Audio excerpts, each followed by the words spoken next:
I'm not the most erudite and meritocratic aficionado of Peaky Bees. Um, I'm not omniscient of their themes, trends, and stuff like that. But this much I know. I know that Peaky Bee has absolutely massive fan base in Britain, and it transcends all strata and all demographics.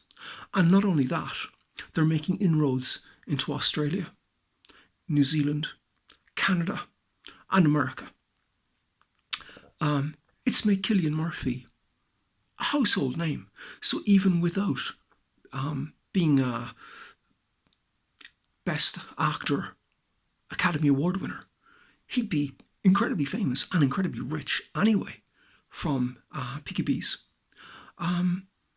Now, what I'd kind of like to say is that I was one of the first people to say to kind of use the kind of analogy of Cyril Cusack for Cillian, because Cillian Murphy could, even in the early days, I saw this in class, because Cillian went through all of the classes in the right. He went from 12 o'clock right up to 5 o'clock. So he's a hell of a guitarist. But he could get on with people. So, like the way when you speak Americanese to people and they speak Americanese back. Well, if someone did that with Cillian would just, inject his own personality into the equation. He was always like that. He never really had to change a whole lot. He could always keep the kind of core personality and utilize that. Now, something else. That's one thing. So again, like Cyril Cusack, he can, kind of transform, not transform, not quite yet. He can kind of insert or superimpose his own persona on any role. He can do that. So it's like whatever the role, but it is Cillian Murphy. Next thing, I have seen him utilize some of the Lee Strasberg methodology, which is kind of method acting school. Kind of like Bobby when he kind of, had to kind of beef it up a little bit to be like Jake. Like I know that Cillian went into the working man's bars in Birmingham and basically learned the Brummie accent, which is a tricky accent because it's very subtle. Like a lot of the provincial accents in England especially, they're strong, but the Brummie one is actually very subtle. And so he actually mastered that. And also mastered other things like, for example, how to ride a horse. I've done that. It's tricky. He also learned how to speak Romany. I speak Romanian. If you got a bit of Latin, you can speak Romanian. I was there for a while. Great place. So I know that he can do that.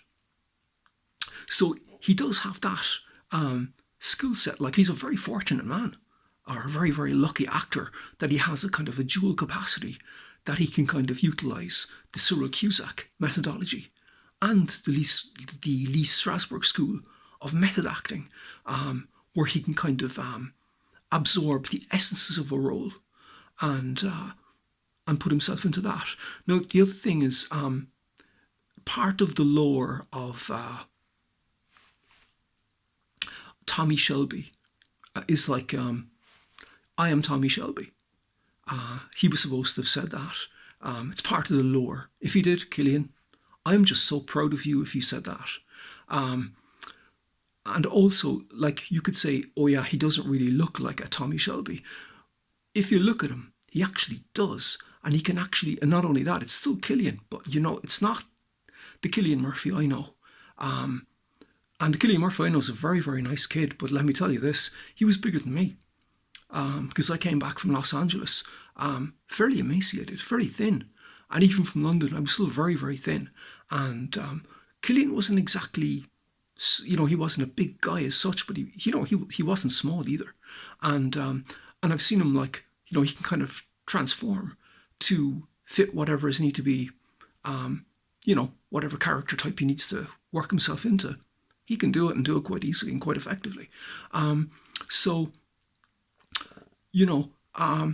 like with regard to him being a transformative actor, he is a transformative actor, but he also has that organic capability where he can kind of, again, superimpose his own personality on any role and make it his own.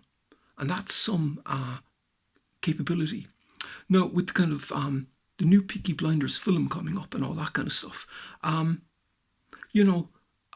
with the possibility of this being something quite big, he is a cultural icon, which is an amazing thing.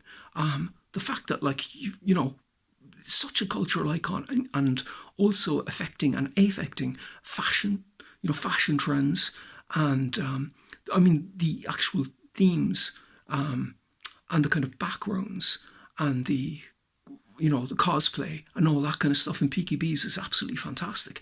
And so again, it spawned fashion trends, where in the kind of apparel sense, where guys like go out dressed up like Peaky Bee, and also there's parties where people like dress up like that, kind of Lindy Hop type stuff, prohibition kind of theme parties and stuff like that. So it's really, really something else. So Cillian, well done, kid, and here's looking at you.